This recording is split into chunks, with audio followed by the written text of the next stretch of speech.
Marcus wiped grease from his calloused hands as he stepped into the grand cathedral chamber aboard the Nexus Prime space station.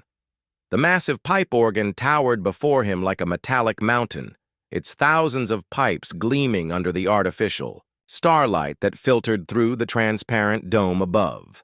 This wasn't just any organ. It was the legendary Harmonium of Ethros, a mysterious alien artifact that had confounded musicians and scholars across the galaxy for centuries. The chamber buzzed with an eclectic crowd of galactic nobility, merchants, and curious onlookers who had gathered for the monthly challenge. At the center of the commotion stood Virolith, the crimson-scaled dragoness whose beauty was matched only by her notorious pride. Her golden eyes surveyed the crowd with practiced disdain, wings folded regally behind her towering frame. "Another pathetic gathering of wannabe musicians," Virolith announced, her voice carrying the deep resonance typical of her species. "For 300 years, not one being in this galaxy has managed to coax proper music from the harmonium. And you insects think today will be different?" Marcus had only come here to repair a malfunctioning atmospheric processor in the station's lower levels. The detour through the cathedral was supposed to be a shortcut, nothing more. But something about the organ called to him. The way its pipes caught the light, the intricate mechanical systems he could glimpse behind the ornate facade. It wasn't just an instrument. It was a machine. And Marcus understood machines. A crystalline. Diplomat stepped forward, his translucent form shimmering. "Great Virolith, surely someone among us can—" "Silence!" The dragoness's tail lashed behind her. "I've heard enough bleating. The harmonium responds only to true mastery. Something none of you possess." Her gaze swept the crowd mockingly. "I'll make you all the same offer I make every month. If anyone can play this organ properly, if anyone can make it sing as it was meant to, I'll marry them on the spot." Nervous laughter rippled through the gathering. Virolith's challenge was legendary throughout the sector, as was her impossible standard. The dragoness came from an ancient lineage of warriors and scholars. Marriage to her meant not just union with one of the most beautiful beings in the galaxy, but access to vast wealth, political power, and arcane knowledge. Marcus found himself studying the organ more intently. His trained eye picked out details others missed.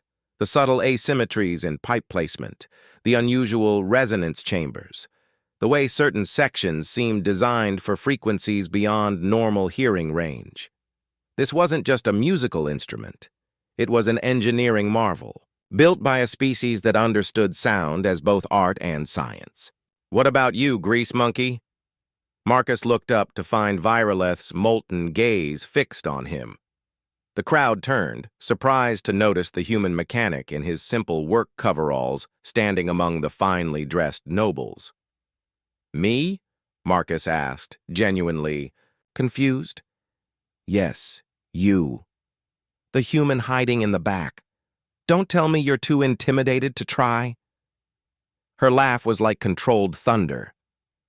"Though I suppose I shouldn't expect much from a species that only discovered fire a few millennia ago."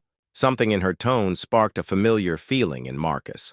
The same quiet determination that had helped him solve impossible mechanical puzzles, repair systems that others declared hopeless, find elegant solutions where others saw only chaos.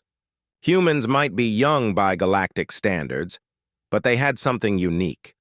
An irrepressible drive to understand, to tinker, to make things work.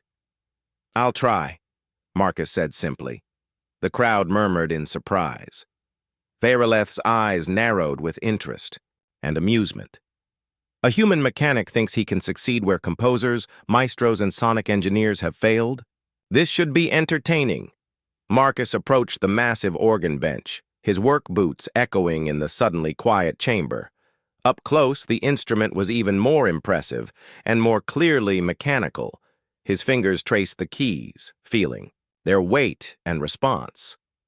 These weren't just triggers for airflow. They were part of a complex system that seemed to require precise pressure, timing, and sequence. "Any last words before you embarrass your entire species?" Virolith asked.